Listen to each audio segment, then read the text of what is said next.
और पूंजीपतियों का बोलबाला हो गया है। पूंजीपति ही सरकार को चला रही है। सरकार कोई नरेंद्र मोदी की सरकार नहीं है या अडानी अंबानी की सरकार है। उनका कहना बिल्कुल सही है। यदि सत्ता में आते हैं तो कर सकते हैं, क्योंकि टीचर की बहाली में उनका योगदान काफ़ी रहा। मतलब पिछले कामों को देखकर ऐसा लगता है लगता है कि कर दें। रिचार्ज भरेंगे तो आपको पानी उपलब्ध होगा, अन्यथा पानी। मतलब एक तरह से कहा जाए तो आर्थिक गुलाम बना लिया जाएगा। गुलाम बना दिया गया है। बना दिया। बिजली सही तरीके से नहीं रह रही है। जरा भी मौसम गड़बड़ हुआ लाइन काट दी जाती है। किन्हें बनाना चाहिए जो कि बिहार के लिए अच्छा होगा? बिहार के लिए तेजस्वी यादव अच्छा बनता था। तेजस्वी यादव अच्छे हो अगर वो बनते हैं।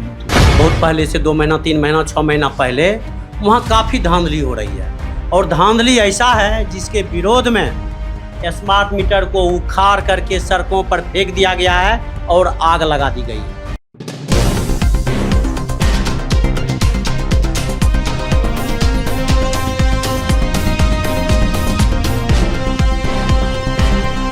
नमस्कार, मैं दीपक कुमार। आपने देखना शुरू कर दिया है मुंगेर अड्डा। इस समय मैं खगड़िया जिला के अलौली विधानसभा क्षेत्र में हूं और पास ही में हमारा जो है अलौली ब्लॉक है, और यहां आया हूं घूमने। आगामी विधानसभा चुनाव होने वाला है और लोग जो है काफ़ी समस्याओं से ग्रसित हैं, और किन समस्या जो है लोगों के जीवन में ज़्यादा लोगों के जीवन को प्रभावित करता है, उन समस्याओं पे हम चर्चा करते हैं। लोगों का एक शिकायत अभी बाखूबी चल रहा है बिजली की समस्याओं को लेकर। जो स्मार्ट मीटर लगा है जिससे कि अधिक जितना लोग बिजली का खपत करते हैं उससे अधिक जो है बिल आ जाता है। इसी सदर में हम जानते हैं कि आपके क्षेत्र में जो है ऐसा कुछ सुनने को मिला है कि स्मार्ट मीटर लगने से कुछ धांधली हो रहा है। सबसे पहले तो हम आपके चैनल का स्वागत करते हैं कि आपके चैनल के माध्यम से जन सरोकार से जुड़े सवालों को आप जनता से लेकर के प्रशासन और सरकार तक आवाज़ पहुंचाने का काम कर रहे हैं, इसके लिए धन्यवाद। अभी खास करके अलौली नगर पंचायत में स्मार्ट मीटर लगाया गया है और लगाया भी जा रहा है। अभी जब से स्मार्ट मीटर लगा है और स्मार्ट मीटर में चिप के माध्यम से उपयोग होता है। जितना आप बैलेंस उसमें भराएंगे, जिस समय बैलेंस ख़त्म होगा उसी वक्त आपकी बिजली कट जाएगी ऑटोमेटिकली। तो ऐसी स्थिति में देखा जा रहा है कि जिस प्रकार से मोबाइल में एक ज़माना था हम लोग बैलेंस बढ़ाते थे और बात भी नहीं करते थे, सारा का सारा बैलेंस गायब हो जाता था।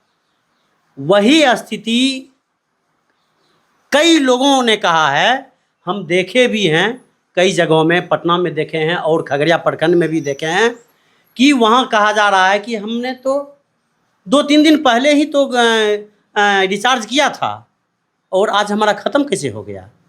इस प्रकार का शिकायत आ रही है। बिजली सही तरीके से रहता है जितना रहना चाहिए इतना गर्मी में? बिजली सही तरीके से नहीं रह रही है। जरा भी मौसम गड़बड़ हुआ लाइन काट दी जाती है। कुछ हवा तेज़ हुई तो उसमें कहीं न कहीं तार टूट गया, कहीं न कहीं पोल गिर गया। नेता प्रतिपक्ष तेजस्वी यादव जी ने कहा है कि अगर हमारी सरकार बनती है तो हम सूबे में सभी लोगों को 200 यूनिट बिजली देंगे। क्या वो दे पाएंगे?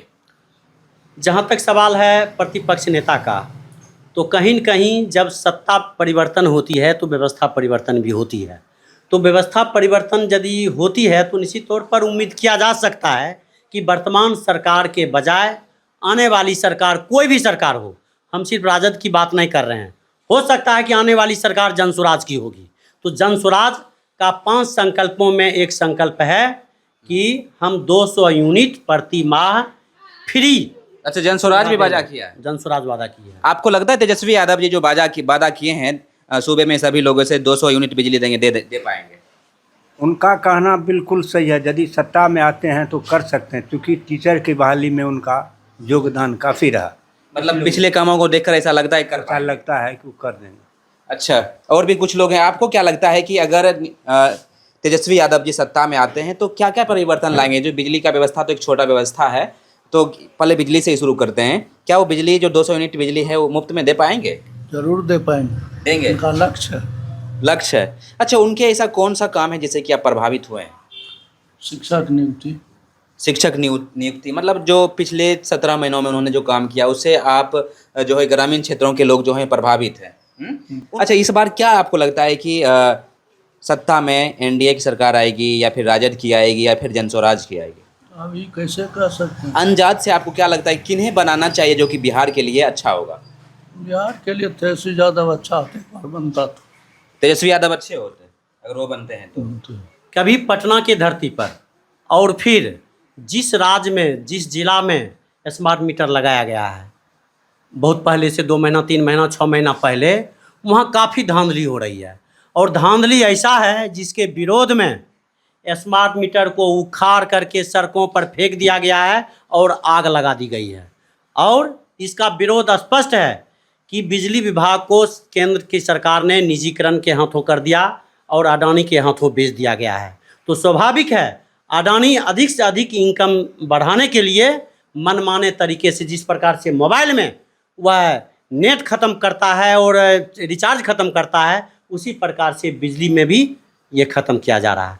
आने वाले समय में पानी टंकी में की भी माध्यम से पानी का भी सप्लाई होगा, रिचार्ज के माध्यम से चिप सिस्टम रहेगा। और आने वाले समय में जल संकट ऐसा होगा, आपको रिचार्ज भरेंगे तो आपको पानी उपलब्ध होगा, अन्यथा पानी मतलब एक तरह से कहा जाए तो आर्थिक गुलाम बना लिया जाएगा। गुलाम बना दिया गया है। बना दिया कैसे बना दिया गया है?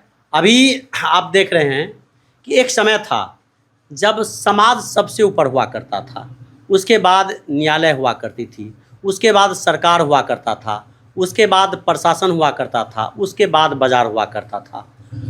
अब समय ऐसा हो गया है कि बाज़ार सबसे ऊपर चला गया और समाज सबसे नीचे चला गया। फिर बाज़ार के बाद सरकार हो गई है, वह न्यायालय पर भी हावी है।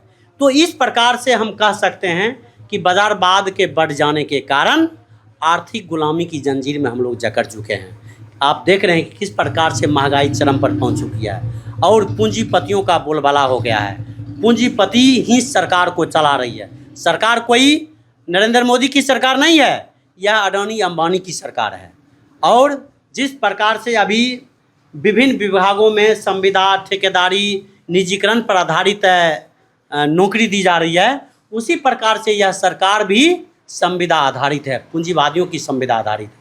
कहीं ना कहीं निजीकरण जो है आम जनमानस को एक तरह से आर्थिक गुलामी की तरफ ले जा रहा है, आर्थिक संकट की तरफ ले जा रहा है। की ओर ले जा रहा है, ले जाया जा चुका है।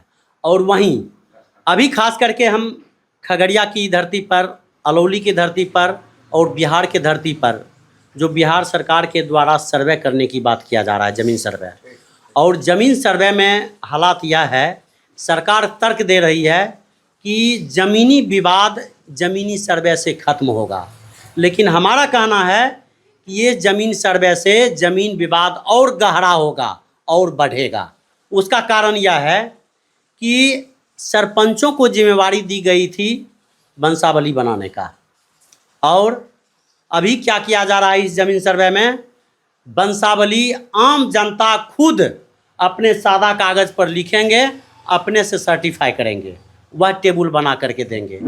अब मैं ये कहना चाहूँगा, समाज में आप देखेंगे यदि कोई 4 भाई है, 6 भाई है और 2 भाई पूरा मूर्ख है, पूरा बुद्धिहीन है, गाय भैंस चलाते हैं, उनको कोई समझ नहीं है ज़मीन के संबंध में, और 2 भाई शेष पढ़े लिखे हैं, होशियार हैं, वो क्या करेंगे कि वह वंशावली 2 ही भाई को बना को देंगे, कोई उसकी जांच करने वाला कोई नहीं है। 2 भाई का ही बना के देगा, सर्वे हो जाएगा, उनका संपत्ति 2 भाई में ही सिमट करके रह जाएगा। आने वाले समय में पता चलेगा उस शेष 2 भाई को कि भाई हमारा तो ज़मीन में कोई हिस्से नहीं है, हमारा ज़मीन कहाँ है। और ऐसी स्थिति में एक भाई दूसरे भाई का खून का प्यासा बन जाएगा, ज़मीनी विवाद और बढ़ेगा।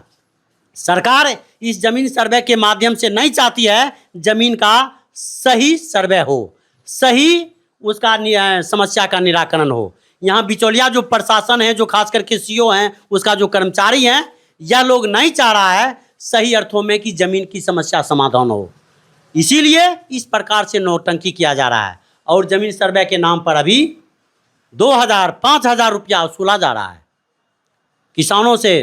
काफ़ी भ्रष्ट हो गया। हाँ, पूरा ये लिया जा रहा है। और हम ये कहना चाह रहे हैं कि सच्चे अर्थों में जब तक अधिकृत लोगों के द्वारा वंशावली सही तरीके से नहीं बनाया जाएगा, तो ये आने वाले समय में जी का जंजाल बन जाएगा ये ज़मीन का सर्वे, ये केंद्र सरकार के लिए। और सरकार को इस ज़मीन सर्वे कराने के बजाय उसको ड्रॉप करना मजबूरी बन जाएगी। बहुत बहुत धन्यवाद। नमस्कार, मैं दीपक कुमार, आप देख रहे थे मुंगेर अड्डा।